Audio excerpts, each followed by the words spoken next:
Oke, halo kawan-kawan, selamat datang di DZP Movie Base. Nama aku Dian dan kali ini kita akan ngebahas series kedua dari film The Mechanic yang berjudul Mechanic Resurrection. Film ini keluar pada tahun 2016 dengan genre action, adventure, dan crime.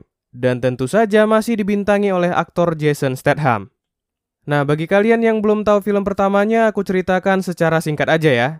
Jadi film pertamanya itu bercerita tentang seorang pembunuh bayaran bernama Arthur Bishop yang dikhianati oleh perusahaan dan bosnya sendiri. Kemudian karena hal ini ia pun membunuh bosnya dan pergi meninggalkan perusahaannya. Tapi bagi kalian yang mau tahu alur cerita lengkapnya, seperti biasa link video pertamanya sudah kutaruh di kolom deskripsi. Oke, langsung saja kita ke ceritanya. Dan seperti biasa aku kasih peringatan, video ini isinya adalah spoiler, so spoiler alert.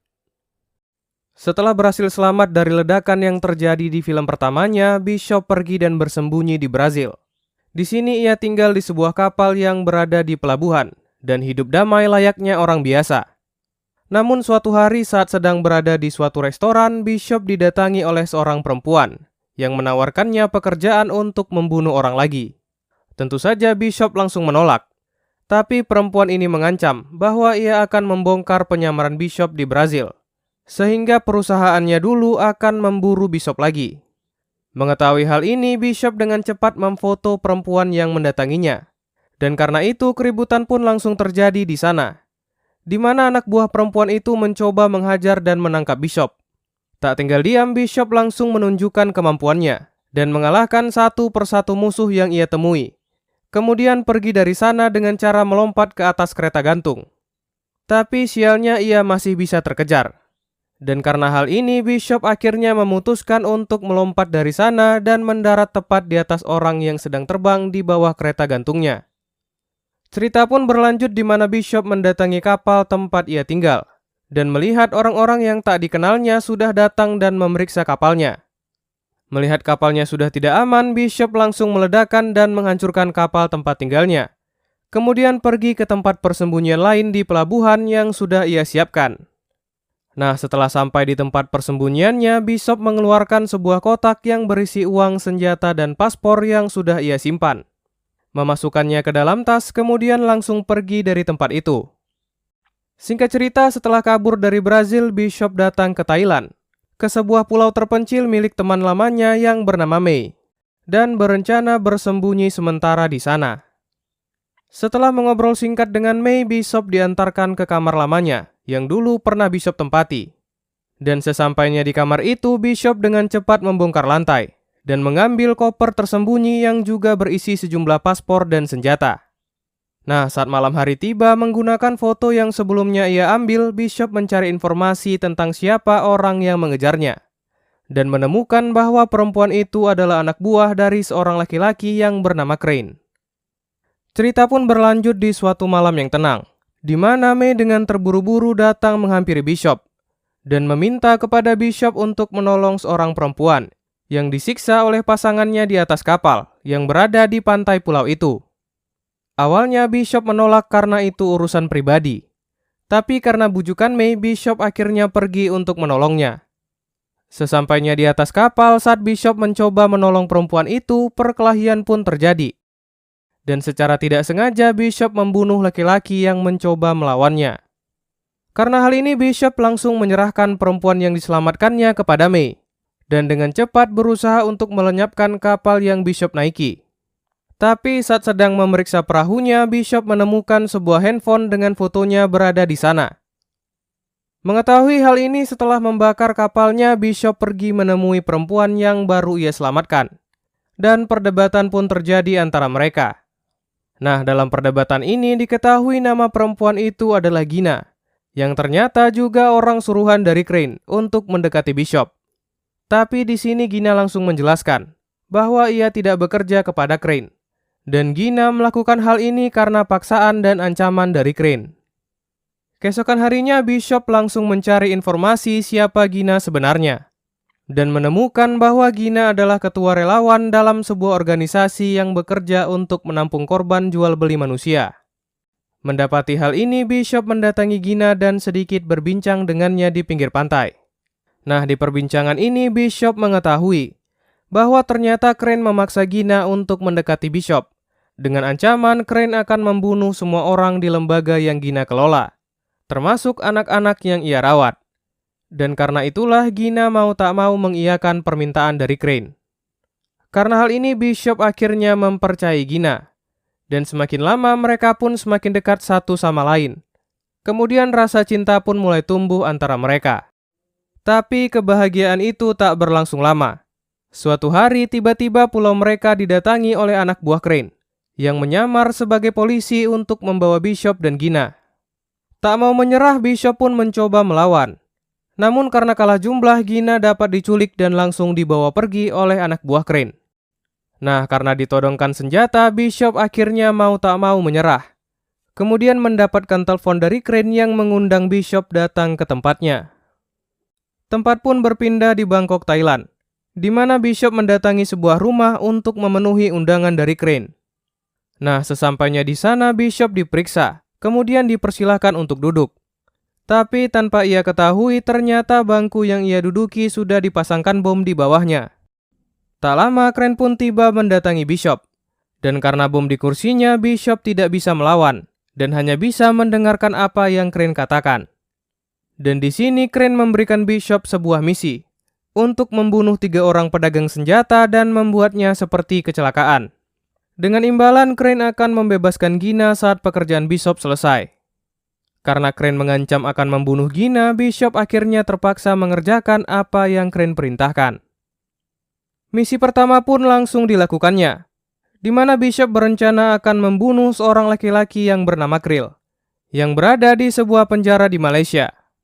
Bishop pun kemudian menyiapkan sebuah bom yang ia sembunyikan, kemudian menyamar sebagai penjahat dengan cara melukis sebuah tato di wajahnya.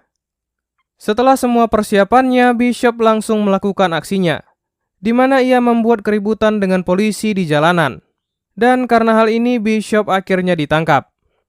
Nah, karena tato yang ada di wajah Bishop, polisi salah mengira bahwa ia adalah buronan yang paling dicari di Malaysia, dan memasukkannya ke dalam penjara yang tak lain tempat Krill berada. Setibanya di penjara, Bishop mulai mendekati Krill dengan cara menyelamatkan Krill dari orang yang akan membunuhnya.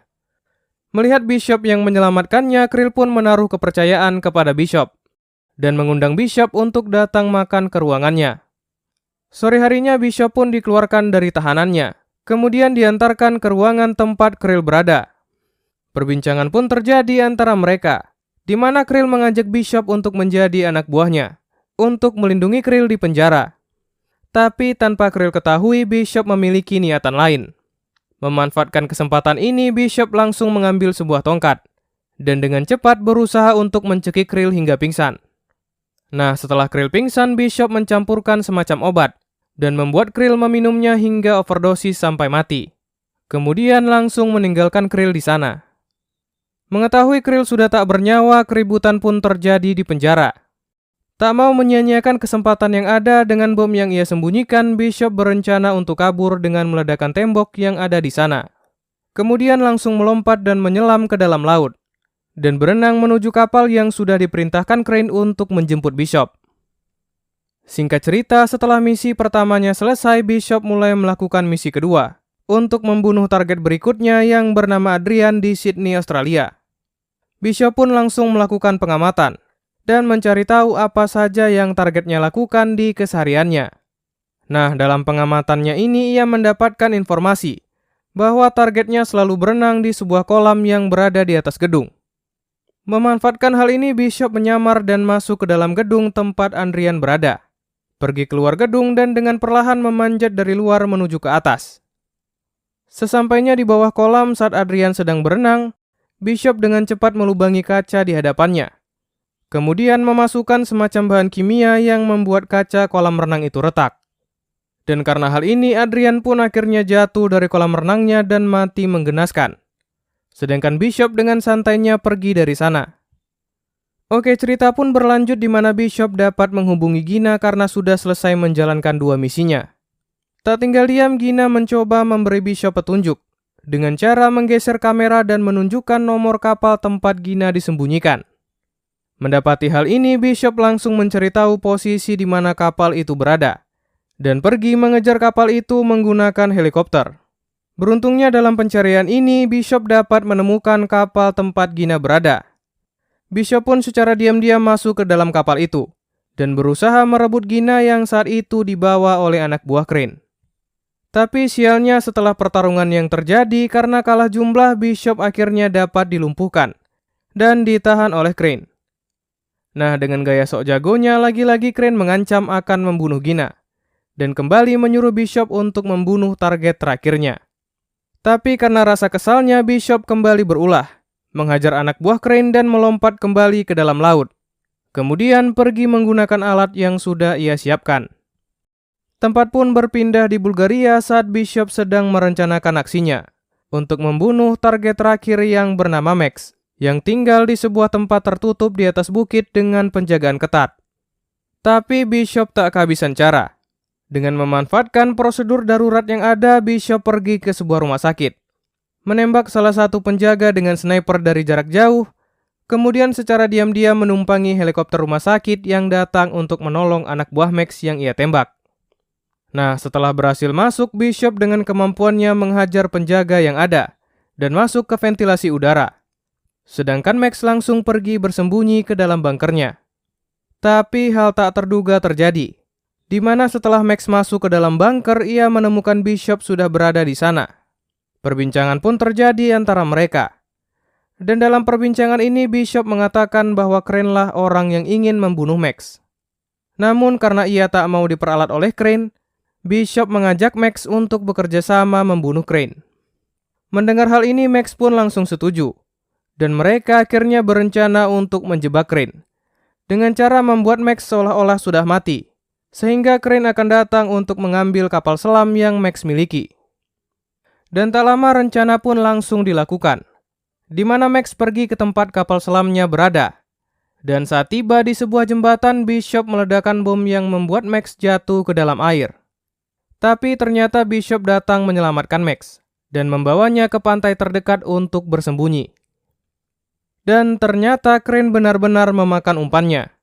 Karena melihat berita bahwa Max sudah mati, Crane datang ke sana dan menyuruh anak buahnya untuk mengambil kapal selam milik Max. Tapi tanpa mereka ketahui, Bishop sudah menyiapkan jebakan dan bersiap-siap menghabisi mereka.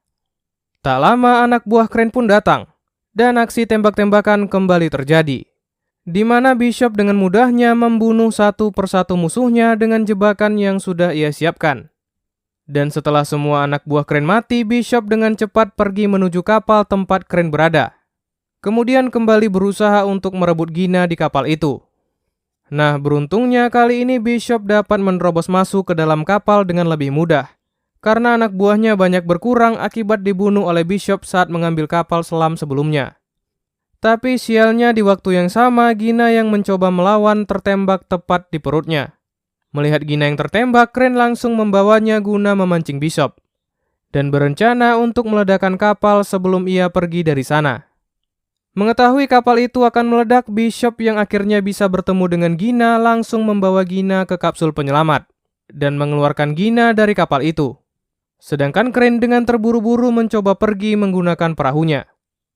Melihat Crane yang mau kabur, Bishop dengan cepat membunuh anak buah Crane yang menghalangi, dan akhirnya berhadapan 1-1 dengan Crane. Tapi dalam pertarungan ini, Bishop sempat terpojok, karena Crane menggunakan rantai jangkar. Namun Bishop dapat melawan. Memakai rantai yang digunakan Crane, Bishop akhirnya kembali menghajarnya. Kemudian mengikatnya dengan rantai sehingga Crane tidak dapat bergerak. Nah, di akhir pertarungan mereka, Crane mengatakan bahwa Bishop tidak akan selamat dari ledakan kapalnya. Namun entah apa rencananya, Bishop malah kembali masuk ke dalam kapal. Dan tak lama ledakan besar pun terjadi, yang menghancurkan seluruh kapal sekaligus membunuh Crane yang terikat di sana.